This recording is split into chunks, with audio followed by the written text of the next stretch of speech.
Então, vamos lá.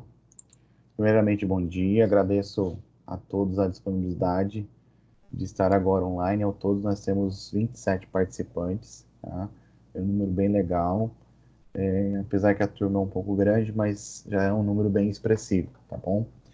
E hoje nós vamos conversar um pouquinho sobre as questões sociais do idoso. A gente, em sala de aula, já havia discutido um pouco sobre o processo de envelhecimento e também discutido, vocês apresentaram aquele trabalhinho em sala de aula que foi muito legal, sobre as alterações que a gente tem ao longo dos anos, com o passar da idade, as alterações nos sistemas, enfim. E hoje, eu não sei se vocês estão acompanhando a atualidade, nossa atual situação no país e no mundo, e o principal afetado com essa pandemia está sendo os idosos. Claro que a gente já está vendo um espectro um pouco maior de idade, inclusive aqui no Mato Grosso, agora de manhã eu estava me atualizando, a média de idade de infectados está em torno de 40 anos, mas no mundo a maioria dos infectados são pessoas idosas com mais de 60 anos. Claro que a gente viu que ao longo dos anos, o processo de envelhecimento, os idosos eles têm ficado mais frágeis, né, com o seu sistema tanto imunológico, sistema respiratório, cardiovascular. Por isso são os mais afetados com esse novo vírus. E engraçado que a gente até discutiu em sala de aula antes mesmo de tá acontecendo essas situações com os idosos, tá? E aí agora a gente vai abordar um pouco a questão social do nosso idoso, que eu tenho conversado bastante com o professor Michel, o professor Vinícius, até a professora Maria Amélia, e a gente tem feito call quase que diariamente, até para a gente se atualizar, e como a gente não se vê já tem uns dias, então é uma oportunidade de a gente se ver. E na discussão nossa, tem entrado muito essa questão da questão social do idoso. Porque a gente sabe que o idoso, já com o passar dos anos, ele tende a se isolar.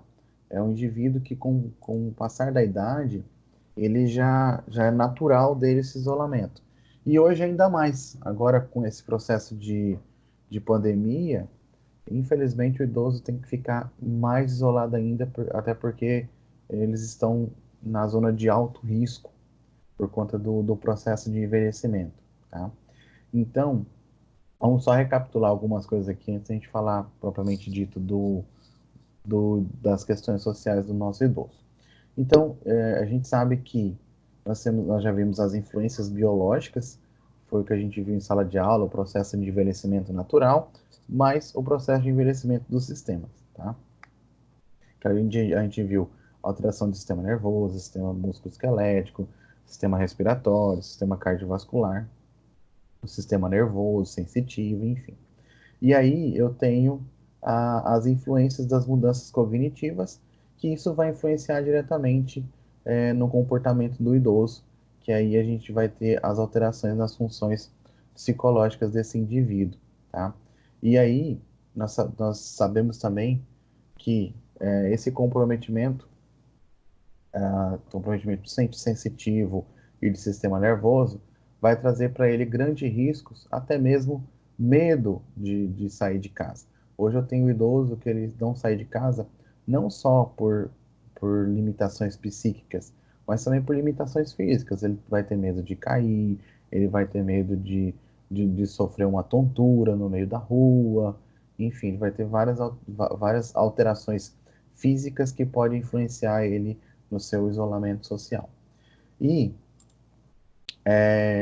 mais propriamente dito, do nosso idoso, que ele, no processo de envelhecimento, ele já tende, como eu falei, já tende a ter o seu isolamento social, uma parte por medo, e outra parte tem idoso que está iniciando um processo de demência, às vezes, o idoso que tem a consciência, ele evita sair de casa porque ele tem medo de se perder, ele vai ter medo de, de, de chegar num lugar e não dar conta de fazer as coisas.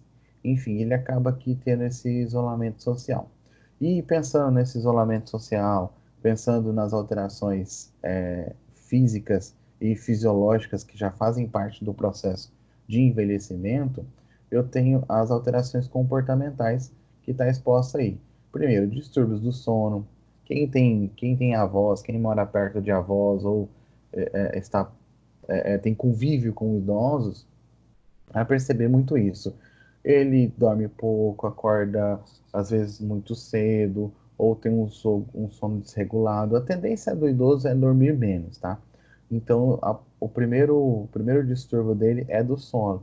E a gente sabe que o sono, ele é revigorante, ou seja, toda vez que a gente dorme, a gente está atualizando, a gente está renovando nossas energias. E com isso, o idoso que já tem esse distúrbio do sono, infelizmente, ele vai ter o seu déficit energético, até mesmo por conta de dormir pouco. Outra coisa, distúrbio de apetite. Quem tem contato com o idoso percebe muito isso. O idoso ele tem tendência a comer menos, a ter uma alimentação mais restritiva. A princípio, por falta, a gente viu lá a, a, o grupo que explicou sobre o sensitivo, o idoso ele começa a perder com o tempo a sensibilidade da língua, perder a sensação de sabor, então ele não tem mais aquela sensação de prazer ao comer, e sim ele come porque ele realmente precisa, mas não tem aquela percepção de sabor. E tem um outro fator ainda que influencia no apetite, são os idosos que vão perdendo os dentes. Então, ou seja, o idoso que estava acostumado a comer um alimento mais sólido, mais rígido, ele passa a se alimentar de alimentos mais líquidos, até porque ele não vai conseguir mastigar pela falta de dente e tudo, ou até mesmo ele usa a prótese dentária, porém não é igual a percepção, a propriocepção de quem tem um dente normal, tá? Uma questão interessante também do nosso idoso é o comportamento aéreo, ou seja, ele está sempre meio desligado no mundo da lua, mas por quê? Isso faz com que no processo de envelhecimento a falta de percepção sensitiva, ou seja, a falta de propriocepção sensitiva ali, faz com que ele não consiga sentir muito bem o ambiente. Eu não sei se você já, quem tem contato com idoso próximo, começa a reparar, a perceber, quando ele sai muito de casa, ele vai na casa de vocês, na casa perdão, na casa de algum conhecido, ele não consegue se interagir muito bem, até porque nós jovens, a gente se desloca de um local para o outro, a gente é adaptável, a gente se acostuma muito rápido, a gente se adapta, muda, enquanto o idoso não. Infelizmente, ele, ele não tem essa, essa, essa destreza de adaptação como a gente tem. E aí, quando ele chega num ambiente hostil, ele tem esse comportamento aéreo, se torna não aderido ao ambiente, ele se sente um excluído naquele momento. E aí vem o isolamento social, como eu falei no início. O idoso ele se isola socialmente primeiro. Às vezes ele tem medo de sair de casa, de cair, de se machucar, medo de se perder e não dar conta de voltar para casa. E o fator limitante físico. Com licença. Vou bebendo água porque a garganta vai secando. E tem o fator isolamento físico, por quê? O idoso, ele começa a ter a dificuldade, como a gente viu, alteração de propriocepção, alteração muscular, alteração óssea. Então, ele acaba se restringindo fisicamente por conta dessas alterações, começa a ter essa consciência. E tem um fator neurológico também que leva o idoso a ter esse isolamento, que como eu falei no início também, o comportamento desse idoso frente à sociedade, ele começa a ter a sensação de que ele não é importante, é um idoso que já viveu o que ele tinha que viver. Então ele começa a ter essa autossabotagem, ele começa a desenvolver essa depressão, enfim, essa parte de menosprezo em que ele não é importante mais, então para que ele vai sair na rua, enfim. E ou ainda dentro das alterações comportamentais, Só um minutinho. Sonha com pessoas que morreram, evitar lembranças de falecidos, procura e chama por essas pessoas, suspiro, choro, visita os lugares e carregar objetos que lembrem falecidos. Isso, dentro do comportamento do idoso, como a gente falou na aula, na qual nós temos as alterações nervosas, sensitivas. Então, o idoso, ele começa a iniciar um processo de demência. Logo em seguida, ele começa a fazer a perder a cronologia das suas lembranças. Então, o processo de demência natural, essa cronologia ela não é tão evidente quanto nós. Se bem que hoje o nosso mundo hoje evolui tão rápido e nós jovens ainda estamos perdidos. A gente acaba se perdendo um pouco. Igual, por exemplo, nós estamos vivendo uma pandemia. E essa pandemia, nós estamos hoje no final do mês de março, para iniciar o mês de abril. E se a gente for pensar nessa cronologia nossa, a pandemia já está desde novembro, dezembro. Então já tem um tempo. E às vezes a gente não percebe, parece que passa tão rápido, ou demorou tanto para passar, certo? E aí a gente acaba se perdendo na nossa cronologia. Isso por conta do nosso mundo, nossa vida corrida, nossas atividades. Já o idoso, ele já começa a ter essa falta de percepção cronológica pelo próprio processo de envelhecimento. Então, algo que passou anos, ele imagina que passou muito rápido ou vice-versa. E aí vem essas lembranças de pessoas que já faleceram, amigos, enfim. E aí acaba que levando a pessoa a ter comportamentos chorosos, e aí leva ao isolamento social de maneira mais efetiva, tá? E aí, contrário de quase tudo, vem um comportamento de hiperatividade. E tem vários idosos que, ao invés de iniciar um processo de depressão, iniciar um processo de, de acolhimento, tem o seu isolamento social, mas quando fica preso em casa, ele tem esse comportamento de hiperatividade. E aí ele precisa se extravasar, ele precisa sair, fazer alguma outra coisa. Ou até mesmo dentro de casa. É comum a gente se deparar com os vozinhos e as vozinhas que estão dentro de casa, mas não conseguem parar. Tá todo o tempo limpando a casa, lavando uma louça, lavando uma roupa, enfim. Então ele tem esse comportamento, por quê? Porque ele quer se sentir útil. Diferentemente de idoso que ele não sai de casa por falta, por se sentir inútil, tem esse idoso que ele tem esse comportamento de hiperatividade como forma de ser útil para alguma coisa. Então aí o idoso começa a cuidar do neto, começa a cuidar de fulano, começa a cuidar de ciclano, adota neto na rua, enfim. Para quê? Para que ele possa se sentir mais importante. E isso gera o que a gente vai chamar de hiperatividade no idoso. E por fim, ainda dentro das alterações comportamentais, eu tenho a autonegligência, que ameaça a sua própria saúde ou a segurança. É, essa autonegligência está associada à hiperatividade. Então, aquele idoso que ele se sente jovem, certo? Mas ao mesmo tempo, o que ele pensa?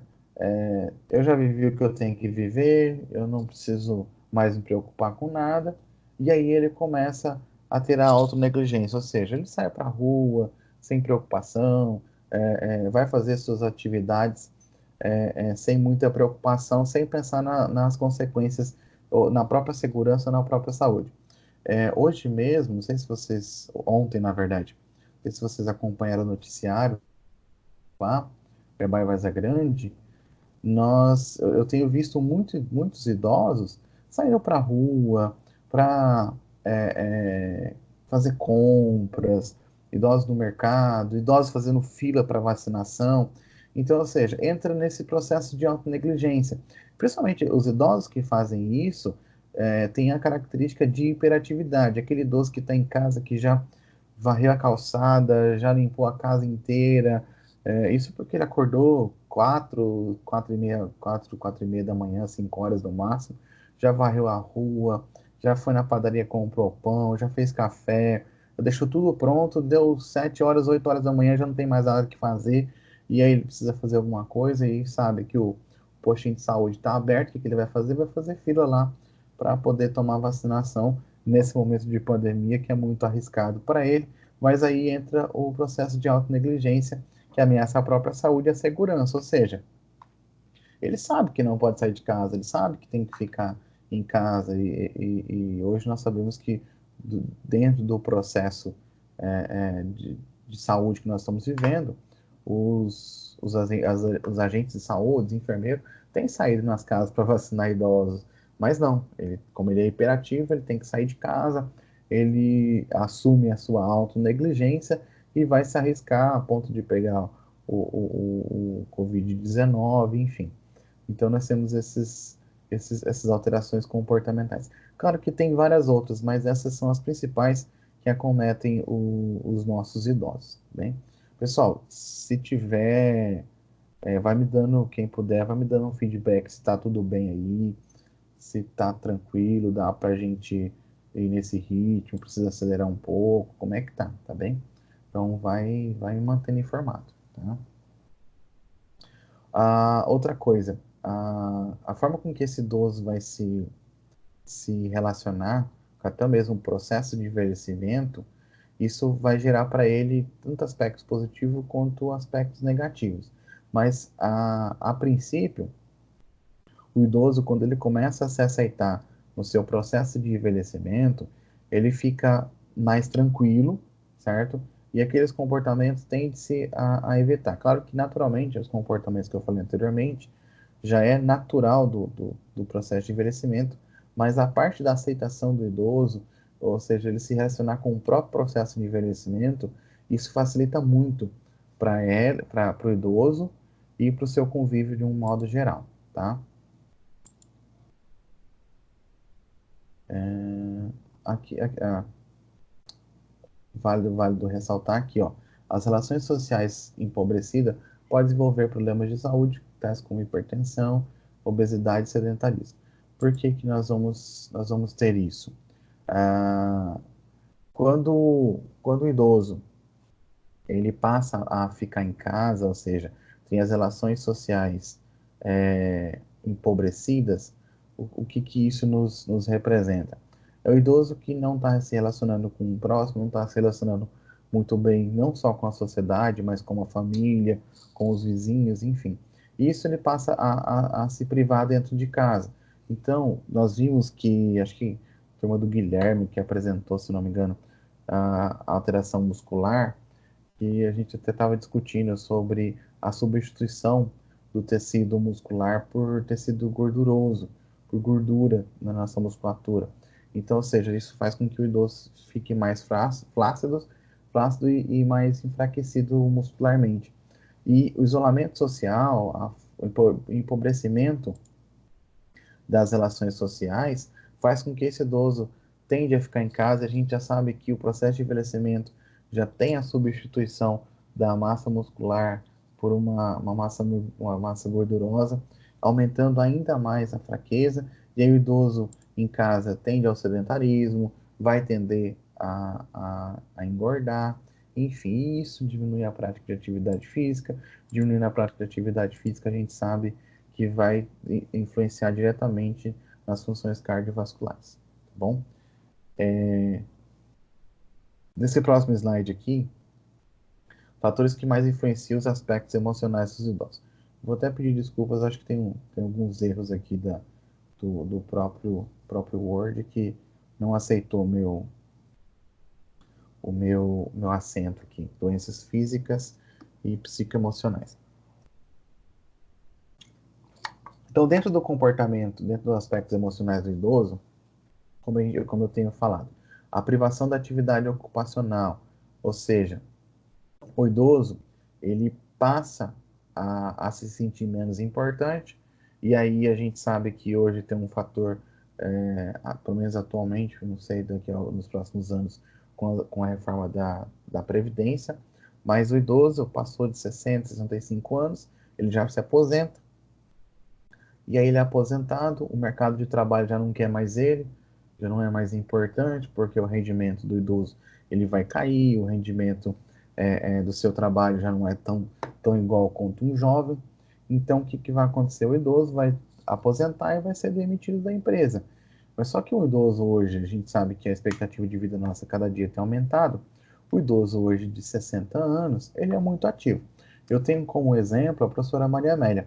Ela é uma pessoa que já passa de 60 anos, mas ela é super ativa. Vocês podem ver, acompanham ela na faculdade. É uma pessoa que é idosa, mas é ativíssima, muito ativa, uma pessoa antenada, ligada nas coisas, sabe? Então, ou seja, eu até brinco com ela, o dia que ela for parar de trabalhar, ela vai ficar doente. Porque imagina uma pessoa com toda a energia que ela tem, com a idade já passa de 60 anos. Eu até brinco com os professores, ela tem mais energia do que nós que estamos na casa dos 30, porque ela tem muita energia. E aí, imagina ela, uma pessoa que, que já vai se aposentar, vai parar de trabalhar, vai entrar em depressão, porque ela não vai conseguir ficar em casa. Esses dias eu liguei para ela, fico cuidando dela também, porque a função nossa não é só ser funcionário, nós temos que cuidar uns dos outros, ainda mais ela que é idosa. Então eu tenho comunicado, ligado para ela quase todo dia, perguntando se está tudo bem, porque imagina um idoso preso dentro de casa, às vezes sai um pouquinho no prédio, dá uma caminhada e logo volta para casa, isso acaba aqui levando uma profunda depressão. Ainda bem que ela está conseguindo trabalhar de casa, atendendo aos alunos, mas mesmo assim é complicado para o idoso ficar dentro de casa. Então, o dia que o idoso ele se aposenta e perde a sua ocupação, que vai influenciar diretamente nos aspectos emocionais do idoso, que seria a privação de atividade ocupacional. E hoje, é, alguns de vocês provavelmente trabalham e sabem muito bem que até para o jovem já está difícil a gente conseguir um serviço, imagina para o idoso. Imagina para o idoso que já não tem tanta destreza quanto o jovem, e ele acaba que sendo excluído, literalmente, excluído da empresa, excluído da sociedade, por conta da sua idade. E aí, logo em seguida, ainda nos aspectos emocionais, a passividade da aposentadoria, ou seja, ele aposentou, agora eu estou tranquilo, agora eu vou ficar em casa. E isso é um perigo para nós. Então, o idoso aposentou, ele não pode ficar em casa. Ele tem que aproveitar como diz, como é a venda, né? A melhor idade, a terceira idade. Ele tem que aproveitar a melhor idade. Aproveitar a terceira idade. Por quê? O que se chama de melhor idade?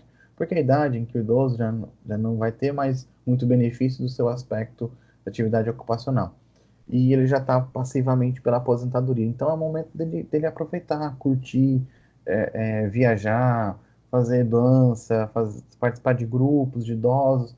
Por quê? Para que isso ele possa se manter ativamente. Porque a gente sabe que aposentou, eu tenho muitas figuras de idosos aposentados que ficam lá em casa, tranquilo, sem fazer nada, só comendo, engordando, ficando sedentário. Aí a gente sabe que começa a ter as alterações musculoesqueléticas, alterações cardiovasculares, e aí não quer sair de casa, já inicia a depressão, enfim. E também aspectos que influenciam, a, fatores que influenciam aspectos emocionais são as doenças físicas. Então, às vezes, o idoso tem uma doença física durante o processo de envelhecimento, sofreu uma queda. Isso não estou dizendo já no idoso, mas às vezes, enquanto novo, sofreu uma queda, uma outro tipo de lesão, e isso acaba que influenciando ele lá na sua vida enquanto idoso. Enfraquecimento corporal, como eu já tinha falado, da alteração muscular, lentidão nas funções psíquicas, isso faz parte da alteração sensorial e do sistema nervoso central, diminuição ou ausência das atividades prazerosas e agradáveis da vida. Ou seja, o idoso ele já não tem mais aquele prazer de fazer as coisas, já não tem mais aquela empolgação, que às vezes ele já fez muito isso, ou até mesmo ele não tenha feito, mas ele não tem aquela empolgação, até por questões é, questões de hormonais que o idoso começa a perder devido às alterações endócrinas. E tem um fator morte. Isso eu falo assim, é um fator muito delicado, um aspecto muito delicado que influencia no idoso, principalmente hoje, no momento em que nós estamos vivendo dentro de uma pandemia. Eu tenho certeza que mais de 80% do idoso ativou muito bem esse fator medo de morte. Por quê? Porque ele está vendo que a maioria das pessoas que estão falecendo são idosos, ainda mais idosos. Imagina hoje o cenário nosso. Você tem um idosinho, não sei se vocês têm contato, mas você tem um idosinho que os filhos não estão trabalhando, ou se estão trabalhando, mas manda o pai ficar em casa, a mãe ficar em casa, não sai. Ele vai ficar em casa fazendo o quê? Vai ficar em casa, vai limpar a casa, vai lavar roupa, vai fazer um tanto de coisa. Mas isso é idoso ativo, né? Imperativo. Só que vai ter um momento que ele vai querer assistir o jornalzinho dele. Ele vai assistir o jornal das 6 horas da manhã, vai assistir o jornal do meio-dia, vai assistir o jornal da tarde, vai assistir o jornal da noite, o jornal do início da noite, depois, dependendo do horário que ele vai dormir, ele ainda vai assistir o jornal da meia-noite. Então, ele vai ver notícia o dia inteiro. E hoje ele está vendo o quê? Mortes. Morte de quem? De idoso. Se ele for ver o noticiário da Itália, vai ver só morte. A média de idade de idosos mortos na Itália é de 75 anos. Aí, se ele sai do, da televisão, que seria interessante, aí ele vai partir para a internet. Mas aí você vai na internet, é a mesma coisa, as mesmas notícias, só morte, morte, morte. E o que vai acontecer? O idoso, hoje ele está com 70 anos, 75 anos, e ele está vendo que a pandemia só tem matado mais idosos. Claro que ele vai ter medo de morrer. É a mesma coisa se hoje viesse um anúncio falando que a pandemia mata jovens entre 20 e 30 anos. Nós iríamos desenvolver esse medo, entendeu? Mas hoje os idosos estão sendo influenciados. Então, ou seja, já pelo processo de envelhecimento, ele já desenvolve esse medo de morte, hoje mais ainda, hoje muito mais. E eu vou estender esse fator de medo de morte ao fator suicídio. E se a gente, eu fiz umas buscas semana passada, o índice de idosos, o índice de suicídio em idosos tem aumentado cada dia mais. Até mesmo, até mesmo porque ele tem, princípio, tem medo de morrer. E segundo, ele não se acha inútil, entendeu? Ele tem medo de morrer jogado, enfim, então ele prefere perder a vida, ele mesmo tirar a vida dele, do que ele esperar uma morte lenta e sofrida, certo? E aí a frase aqui embaixo, todos esses fatores irão levar à incapacidade físico-funcional, tá? E aí essa frase aqui vem nos reforçar a importância de nós, fisioterapeutas, sabermos o processo de envelhecimento e estarmos antenados com os fatores que influenciam os aspectos emocionais. Nós vamos tratar os aspectos emocionais diretamente do idoso? Não. Isso não é função nossa tratar os aspectos emocionais, tá? Mas nos últimos slides eu tenho mostrado que todos os aspectos emocionais estão ligados ao processo de envelhecimento. E diretamente o processo de envelhecimento e aspectos emocionais influencia diretamente na capacidade físico-funcional do meu idoso. Então, como eu falei, o idoso já vai perdendo, já tem fraqueza muscular, pode estar desenvolvendo doenças físicas, artrite, artrose, fibromialgia, lúpus, gota, enfim. E isso gera uma alteração emocional do idoso e automaticamente a incapacidade físico-funcional. Pessoal, se alguém puder me dar um feedback se está tudo bem, agradeço, tá? Um fato interessante é que, e isso me deixa muito feliz, é que a terceira idade é o grupo que mais cresce em rede social. Por quê? É onde ele encontra o seu refúgio, né, que às vezes ele não pode sair de casa, tem limitação física para sair de casa, e aí ele começa a se envolver nas redes sociais. Isso é muito bom. Isso é muito bom porque ajuda ele a melhorar o intelecto, ajuda ele na memória, ele vai ter que começar a decorar a senha, ele vai ter que começar a decorar os caminhos de se mexer no Facebook. Aí tem para ele Facebook, WhatsApp, é, Instagram, Twitter às vezes, mas são poucos, mas a maioria é Facebook, e Instagram e WhatsApp. Então, ou seja, são três ferramentas, apesar de fazer parte do mesmo grupo, mas são ferramentas distintas, cada um tem suas características comuns de manusear. Então, isso já estimula o intelecto, estimula a coordenação motora fina do idoso, ele tem que tocar o celular, fazer os seus manuseios com o celular. Então, isso eu vejo como um fator muito positivo, certo? Além de aproximar família, aproximar amigos, enfim. Eu falo porque meus pais são idosos já, e aí a minha comunicação com eles é 100% efetiva em rede social. A nossa comunicação via WhatsApp, aí tem um grupo da família, certo? Aí ele briga com um, briga com o outro, levanta discussão, aí um sai do grupo, outro volta, enfim. Então, isso acaba que agitando e mobilizando o idoso, até mesmo ele começa a se sentir importante. Poxa, eu estou fazendo parte da vida dos meus filhos, estou fazendo parte da vida dos meus irmãos. Aí começa a, a, a, a desbravar o celular, tirar foto, mandar figurinha, enfim. Tá? Isso é bem legal. Ainda sobre rede social, e a gente sabe que rede social não é só Instagram e Facebook, WhatsApp, Twitter, mas o convívio humano faz parte da rede social. Que aí, e nós, seres humanos, precisamos ter essa, classificado como uma necessidade básica do humano, ter o seu relacionamento. Ainda mais falando em idoso, né? Que ele precisa dessa interação social para desenvolver ah, alguns fatores e até mesmo comportamentos é, que vão deixá-lo mais tranquilo durante seu processo de envelhecimento. Claro que eu sempre é válido lembrar que nós estamos passando por um processo delicado e eu tenho sempre, como eu falei, meus pais são idosos, tenho sempre orientado, conversado com eles, tudinho, que é um momento que a gente agora, apesar de eu saber que o idoso ele precisa de rede social, precisa de ter um convívio com o resto da população, mas nesse momento agora é válido a gente orientar os idosos para que fiquem em casa, para que tomem os seus devidos cuidados, até mesmo para evitar uma complicação de saúde, para não ser autonegligentes, tá? Apesar de saber que estamos falando que o idoso precisa de convívio social, precisa ir para grupo de idosos, precisa ir para grupo de danças, enfim.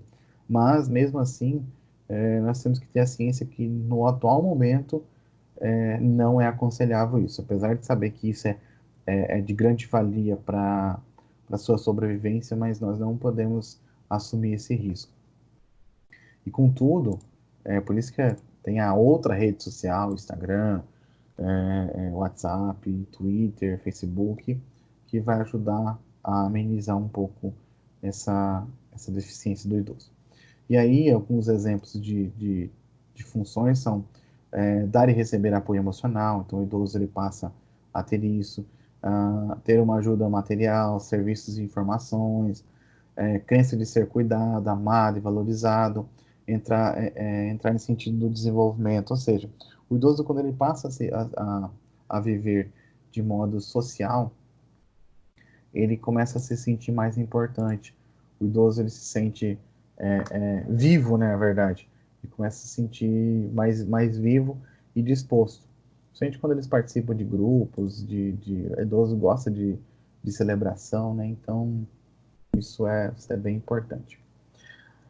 E é, algo ainda dentro do convívio social do nosso idoso, que eu acho que eu já até falei para vocês, falei agora há pouco sobre o medo de morte, mas que é interessante a gente entender como se passa na cabeça do idoso, qual é a perspectiva dele. Então, trouxe três pontos bem importantes sobre a perspectiva do idoso, porque é o seguinte, ele para a vida dele, ele não tem mais expectativa. Ele, na cabeça dele, não tem mais expectativa de vida, certo? E aí o idoso, ele pensa o seguinte, que eu tenho doença, certo? Eu vou ter uma doença física ou mental, então isso já me faz evitar contato com o outro, porque imagina, eu tô iniciando a demência, eu esqueço tudo. Então, imagina, eu vou conviver em grupo, e eu vou viver esquecendo, ter que ficar perguntando para as pessoas, vou ter que ficar incomodando as pessoas, porque o idoso, ele tem a sensação de incomodar. Então, ou seja, eu estou incomodando, será que eu estou incomodando? Será que eu estou sendo inconveniente? Então, isso começa a iniciar uma autossabotagem que desenvolve doenças mentais. Primeiro, luto. Então, a perspectiva de vida dele sente quando ele tem contato com contato não. Ele acontece na família, o cônjuge, o parceiro falece, ou ele vê assim que vários amigos dele da idade dele já está falecendo e ele está lá sobrevivendo e ele começa a pensar, olha, vai chegar a minha vez. Então ele já tem essa perspectiva, olha, uma hora vai chegar e ele fica retroalimentando aquilo. E uma outra perspectiva do idoso é a aposentadoria. Então, ou seja, o sonho da vida dele é se aposentar. Então, realizei meu sonho, que é aposentar. Agora eu posso morrer. Essa é a percepção dele. Deixa eu só ver. Ok. E a família? Então, já falamos de vários comportamentos, enfim, dos idosos e até falando de alguns aspectos que vai influenciar psicologicamente e fisicamente o meu idoso. E aí eu tenho o fator família, que de qualquer forma, de todas as instituições sociais, a família é a instituição social que é mais importante para o idoso, ou seja, que faz a maior diferença dentro do meu idoso. Por quê? O papel da família, principalmente no auxílio e na orientação e aconselhamento do idoso. Eu faço isso com os meus pais. Auxilio, oriento, aconselho, principalmente nesse momento que a gente está vivendo, eu tenho aconselhado muito eles. Essa é a função da família. É orientar, explicar, é mostrar, certo? É sempre estar aconselhando o idoso. E outro fator, perdão, e outro fator que nós famílias tem a respeito do cuidado do idoso é ter a ciência de que mais dia ou menos dia a responsabilidade nossa vai aumentar. A responsabilidade da família vai aumentando cada dia mais. Até porque hoje eu tenho, dar exemplo dos meus pais, hoje eu tenho meus pais independentes. Eles dirigem, minha mãe ainda trabalha, certo? Meu pai também. Então, assim, ou seja, os idosos, os idosos que eu tenho em casa, eles ainda são independentes. Ou seja, viajam sozinhos, fazem compras, enfim. Mas são idosos jovens. Mas enquanto família, eu tenho que ter a ciência de que a, a minha responsabilidade, ela vai aumentar, como está aí no slide, de forma exponencial. Ou seja, a cada ano que passa, essa responsabilidade vai ter que aumentar. A minha responsabilidade vai aumentando. Por quê? Porque o meu idoso, com o passar dos anos, ele vai tendo o seu déficit físico e emocional muito mais acelerado e aguçado. E isso aumenta muito mais a nossa responsabilidade enquanto família, tá? Aí vem essas perguntas, né? Será que todas as famílias conseguem cuidar do idoso, cuidar em potencial do idoso? Se sim ou não, quais os motivos, né? Então, é uma pergunta interessante para a gente fazer. Será que todos conseguem cuidar? Eu particularmente creio que não, certo? Creio que não, até porque, primeiro, em motivos, nem todas as famílias, tá? Eu falo assim, na minha cabeça, eu creio que 40% das famílias brasileiras, elas conseguem cuidar dos idosos. 40%. O restante, eles não cuidam por quê? Primeiro, fator espaço físico. Muitas vezes, hoje, eu não sei como que é a vida de vocês, mas vocês começam a perceber que as casas hoje em dia têm diminuído o seu tamanho. As casas antigas são casas enormes, de 3, 4, 5 quartos. Hoje eu tenho as casas bem menores. Claro que a grande maioria das casas são pequenas. Então, ou seja, eu tenho um espaço físico. Hoje a família, o pai, mãe, filho, vive numa casa tranquilamente de 2 quartos. Então, para eu adaptar um idoso para eu cuidar dele, eu preciso ir para uma casa maior. Às vezes eu não tenho condição financeira para isso. Então entra o fator físico, entra o fator condição financeira, porque para eu cuidar do meu pai e minha mãe, eu preciso deixar ele trabalhar. E aí como que eu vou me sustentar? Como que eu vou sustentar eles? Da onde eu vou tirar minha renda? Então tudo isso são fatores que influenciam na família de não conseguir cuidar do meu idoso, infelizmente. Outro fator é a aceitação do próprio idoso. O idoso ele não vai aceitar ficar na sua casa. Ele vai querer ficar na casa dele, ele vai querer viver a vida dele sozinho, ele vai querer ir no mercado, ele vai querer fazer várias coisas sozinho, independente, e de forma com que ele se sinta mais importante, porque ele dentro da própria família, ele vai achar, ah, vou morar com meu filho, eu vou atrapalhar ele, vou atrapalhar meu filho, minha filha, minha nora, meu genro, enfim. Então o idoso ele vai se sentir incomodado por isso. Então são fatores que fatores tanto familiares quanto fator do próprio idoso que leva as famílias não terem uma condição tão evidente de cuidar do meu idoso. E dentro do cuidado da família, tem os desafios, né? Que a família é o principal responsável pelo idoso. E dentro disso eu tenho os desafios que é impostos pela família. Primeiro, eu esqueci de falar que um fator que a família também não consegue, que tem deficiência em cuidar do idoso, é o fator da família não ter o conhecimento. Boa parte das famílias não tem o conhecimento do que é um processo de envelhecimento, não tem o conhecimento do que é o idoso, de qual é o comportamento do idoso, que para nós fisioterapeutas, quando a gente se depara no cuidado de um idoso, é válido a gente orientar a família sobre as devidas alterações do idoso, as devidas alterações não só físicas, mas como comportamentais do idoso, até porque, para a família entender e ter condições de cuidar, ou seja, dar uma certa condição de cuidado para esse idoso, porque muitas vezes a família não tem conhecimento e acha que o idoso está com um comportamento por conta própria. Às vezes não, faz parte do processo de envelhecimento, faz parte do processo de demência, mas a família não entende, não conhece o processo de envelhecimento e acha que o idoso está com frescura, com perdão da expressão, certo?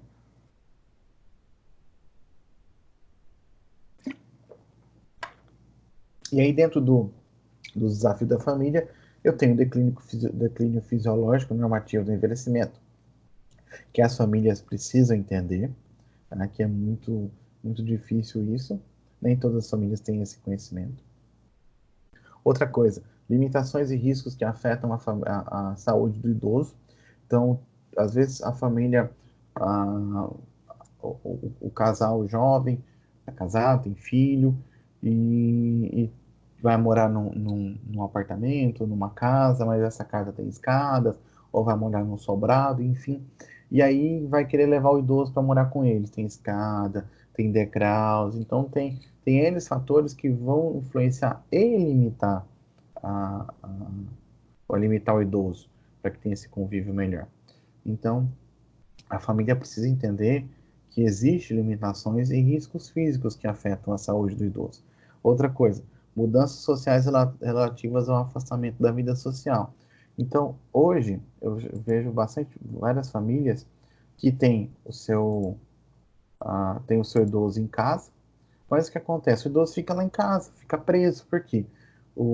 Imagina, o casal sai cedo para trabalhar, o filho sai cedo para estudar, ou muitas vezes até se é uma criança, deixa com o idoso em casa para cuidar, o idoso fica cuidando da criança, se ele tiver condições psíquicas, né, e emocionais, mas o idoso fica cuidando da criança, e aí o casal sai cedo para trabalhar, volta para casa no final da tarde, aí o idoso cuida da criança, muitas vezes o idoso vai levar a criança para o colégio, vai buscar a criança no colégio, e o idoso fica em casa, não sai para lazer, não sai para fazer nada, não vai nem ao mercado, porque os filhos saem do serviço, passa no mercado à noite, vai para casa com as compras. Final de semana, sexta-feira à noite, deixa a criança com o idoso e vai sair e o idoso está lá em casa, está lá trancado em casa. Então, ou seja, é, é, existem mudanças sociais relativas ao afastamento, ou seja, a família precisa entender isso, que o idoso ele precisa estar inserido. Não basta ele só estar lá em casa, tá tudo bonitinho, guardadinho lá, e vou sair para a rua trabalhar e não cuidar desse idoso, levar ele num parque, levar ele num shopping, levar ele para fazer uma caminhada. Então, eu preciso de ter esse cuidado. A família tem esse desafio. E outra seria as alterações das relações entre as gerações e mudanças de funcionalidade familiar. É o que eu estou falando isso agora. Existe uma mudança de comportamento da família. Hoje, qualquer um de vocês que for cuidar do idoso ou de um idosinho, vocês vão ter que mudar o comportamento de vocês. Vocês vão ter que mudar as atitudes de vocês para que vocês possam cuidar com mais fidedignidade, com mais destreza esse meu idoso, certo? E aí, quando a família não consegue, ou seja, quando a família não supra esses desafios, não consegue enfrentar esses desafios, o que que vai acontecer? O idoso, ele é submetido às ILPs. O que que é? Instituição de longa permanência. Ou seja, quando a família não consegue cuidar do idoso, ela acaba que deixando esse idoso em instituições de longa permanência, certo? E aí ele passa a ser um idoso que a gente vai chamar ele de idoso institucionalizado. O que que significa isso? Quando o idoso não consegue morar com a família ou não tem condições de morar sozinho, ele é obrigado a procurar uma instituição de longa permanência. Tem um outro fator que é a família que não quer cuidar do idoso ou a família não tem condições de cuidar, certo? Então tem o fator, o idoso não quer morar com a família e também não quer morar ou não tem condições de morar sozinho, ou seja, vocês estão lá, você tem sua casa e o seu vozinho não quer morar com você, mas também não consegue morar sozinho.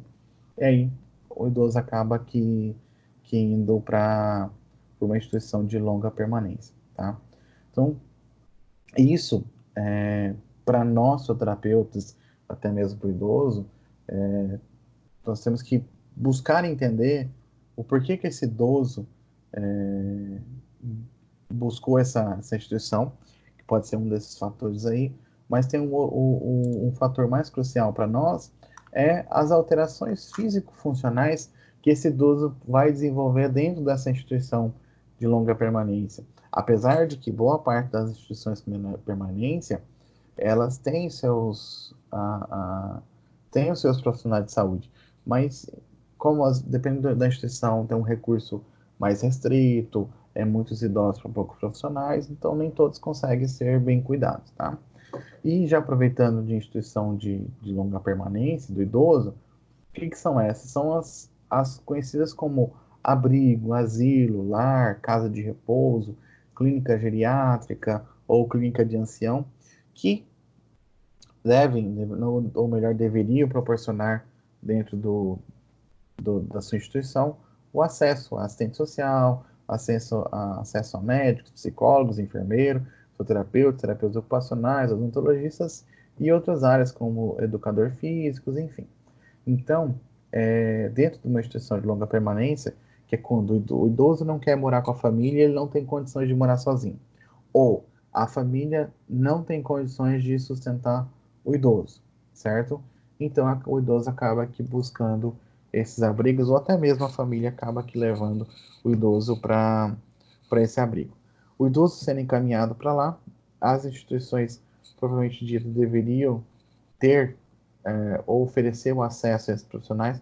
Infelizmente, nem todas as instituições conseguem fazer isso, até por conta de fatores de recursos financeiros, tá?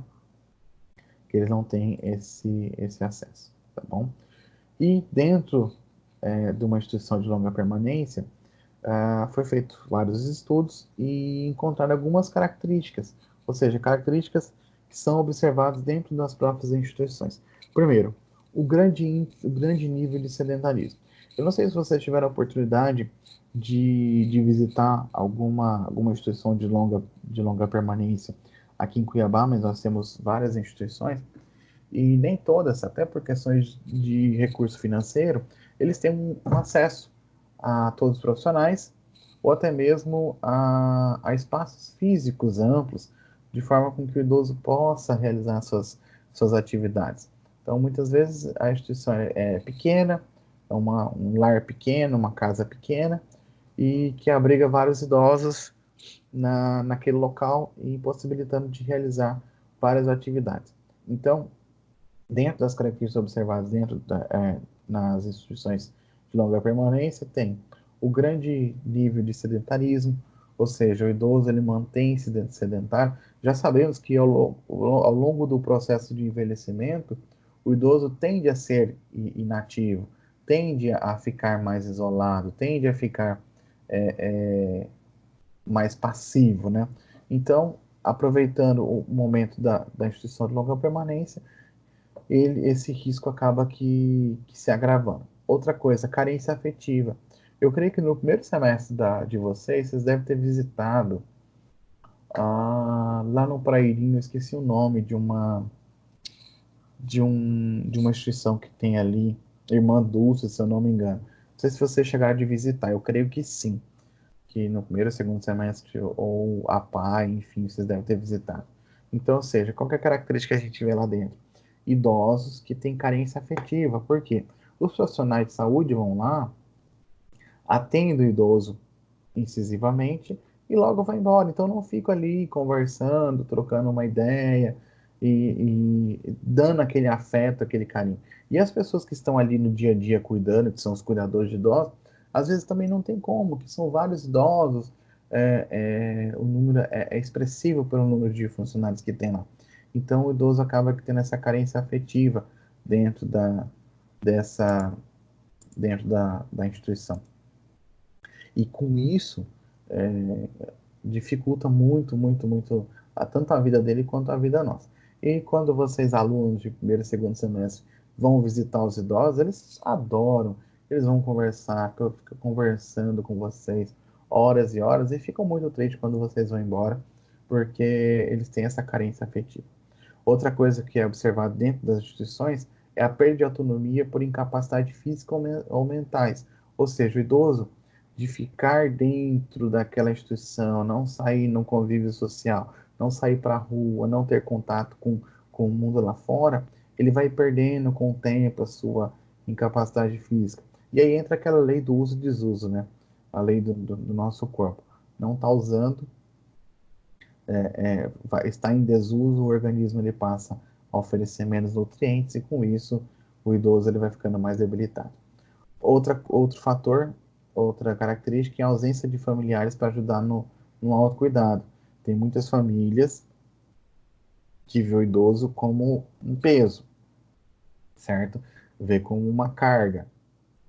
E aí é um fardo que eles não querem carregar. E aí passa essa responsabilidade para as instituições de longa permanência. Passando essa responsabilidade para as instituições de longa permanência, e eles acabam aqui deixando lá e muitas vezes não indo visitar os seus idosos, que seriam avós, pais, enfim. E aí isso dificulta muito, muito, muito mesmo, porque eu já tive experiências de visitar instituições de longa permanência e os idosos clamam muito pela família, clamam pelos irmãos, clamam pelos filhos. Ai, meu filho não vem me ver, meu filho não traz meu neto, enfim. Isso é muito, muito triste, muito preocupante e triste para nós. E, dentro das instituições financeiras, eu falei no início, a insuficiência do suporte financeiro também dificulta muito, muito mesmo a, a, o seu desenvolvimento. Por isso que muitas vezes nós da faculdade, nos alunos que vão entrando no primeiro semestre, a gente faz o trote solidário. O que é o trote solidário? A gente arrecada alimentos, a gente arrecada produtos de limpeza para que possam ser doados para essas instituições, porque a gente sabe que eles têm uma deficiência muito grande no suporte financeiro, porque muitas vezes eles dependem de ajuda de terceiros. Não são instituições mantidas pelo governo, não são instituições mantidas por algum órgão, e sim pela ajuda das pessoas. E a gente sabe que se a gente não contribuir, ou as pessoas não contribuírem, essas instituições vão perdendo força gradativamente, tá? E ainda dentro das instituições financeiras, eu tenho o perfil dos idosos. Eu já mostrei as características da instituição financeira e eu tenho o perfil dos idosos. A maioria dos idosos que vivem em casa de repouso ou instituições necessita de alguma assistência da sua atividade de vida diária, ou seja, o idoso, ele está ali, mas nem todo idoso, ele é 100% ativo.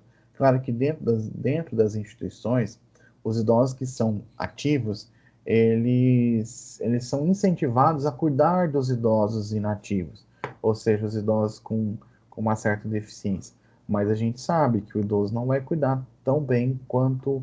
Não que ele não tenha vontade, ele tem vontade, mas às vezes ele não tem capacidade física para cuidar do seu semelhante. E dentro das instituições, 91% de idosos, eles tiveram dificuldade ao banho, ou seja, dentro das atividades de vida diária, é, é, nós temos 91% dos idosos que tiveram dificuldade de tomar banho.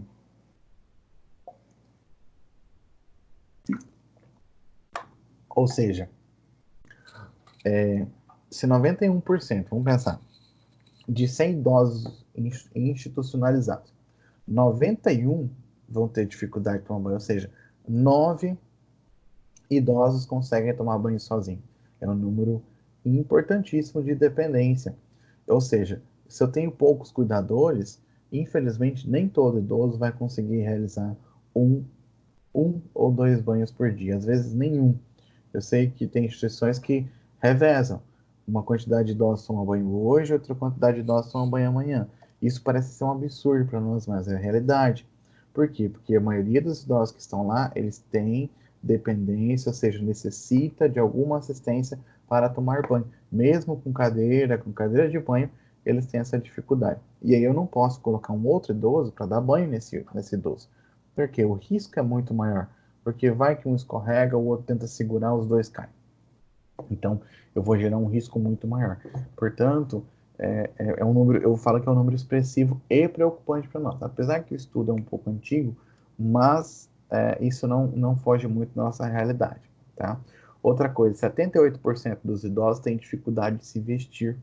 Ou seja, 78 de 100 idosos, 78 idosos não conseguem se vestir sozinhos, ou seja, depende de um outro idoso. Claro, de um outro idoso ou de um cuidador. Claro que para se vestir é menos arriscado, menos risco do que um idoso tomando banho. Outro número expressivo também é que 63% dos idosos dependem no uso do banheiro, ou seja, o idoso para urinar, 63 idosos de 100 vão depender de ajuda para urinar ou fazer outra necessidade. A maioria deles eu creio que são necessidades físicas, porque o idoso às vezes ele tem fraqueza, tem algum tipo de deficiência e ele vai precisar de uma ajuda. E apenas 40% dos idosos têm deficiência na sua alimentação, que é também uma atividade mais leve. E dentro das instituições financeiras, quase 2/3, ou seja, quase 66%, quase 70%, requer uma assistência para transferência de cadeira. Ou seja, quase 70, aproximadamente 63, 67% dos idosos que moram em instituições de longa permanência têm requerem assistência para transferir de cadeira e aproximadamente aproximadamente a mesma quantidade tem dificuldade para caminhar. Ou seja, é uma deficiência muito grande. Aí eu solicito que vocês reflitam nesses idosos. Como que seria vocês vivenciarem isso? Como seria o idoso? Tenta imaginar uma instituição de longa permanência e os idosos com essa limitação. Imagina você é gestor de uma instituição de longa permanência e você tem 100 idosos. E desses 100 idosos, 91 precisa de auxílio para tomar banho e você tem 2, 3 cuidadores só para esses idosos. É uma missão muito árdua, uma missão muito, muito desafiadora para esses cuidadores. E dentro das próprias instituições financeiras, como eu falei, já tem a característica da instituição financeira. Agora eu falei das características de dependência das atividades de vida diária do idoso, e eu tenho fatores de riscos na institucionalização. Ou seja, são fatores que agravam muito mais a situação do idoso e aumenta muito mais a responsabilidade do responsável pela instituição financeira. Primeiro, idade avançada, certo? Então, ou seja, o idoso, a tendência do idoso que está na instituição financeira, ele já tem uma idade avançada, até porque se a gente fazer a análise nossa dos idosos funcionais que nós temos hoje, hoje o idoso funcional, ele vai até seus 75, quase 80 anos. Então, quando que ele vai para a instituição financeira? Quando ele passa essa idade e ele já não consegue mais sustentar sozinho, ou a família não consegue recebê-lo. Então, o idoso ele passa a, a buscar essas instituições, só que com uma idade um pouco mais avançada. Várias internações, ou seja, o idoso ele já vem com diversas comorbidades, e isso faz com que ele precise de várias internações. E, ou seja, a instituição financeira, a instituição de longa permanência, vai se responsabilizar por essa internação. Ou seja, ele vai encaminhar esse idoso para a internação, vai ter todo esse cuidado, de cuidado com o idoso para a internação. Fatores de risco, a própria institucionalização, ou seja, o próprio, o próprio fator de estar dentro daquela instituição torna-se um fator de risco para o idoso. E, claro que o idoso, dentro dessa instituição de longa permanência, ele tende a ficar muito mais tempo sentado, muito mais tempo deitado, até porque nem todas as instituições têm poder aquisitivo de ter todos os profissionais, toda uma parte de atividade programada para esse idoso, então ele acaba tendo seu repouso prolongado ao leito, e a gente sabe que o repouso do idoso é muito arriscado, certo? E aí vem uma última frase, que a inatividade do idoso pode culminar em altas taxas de morbidade e mortalidade, ou seja, o idoso inativo, o idoso numa instituição de longa permanência em repouso, isso leva a um número de morbidade, aumenta as taxas de morbidade e mortalidade. Pessoal, acho que até o momento é isso que eu tinha que falar para vocês. Eu já falei de dois assuntos. Foi um assunto das questões sociais, já aproveitei e emendei com a instituição de longa permanência, que também faz parte do nosso tema, que é de grande valia para o meio idoso. Tá? Não sei se vocês têm alguma pergunta, se ficar alguma dúvida, fique à vontade para fazer as suas perguntas.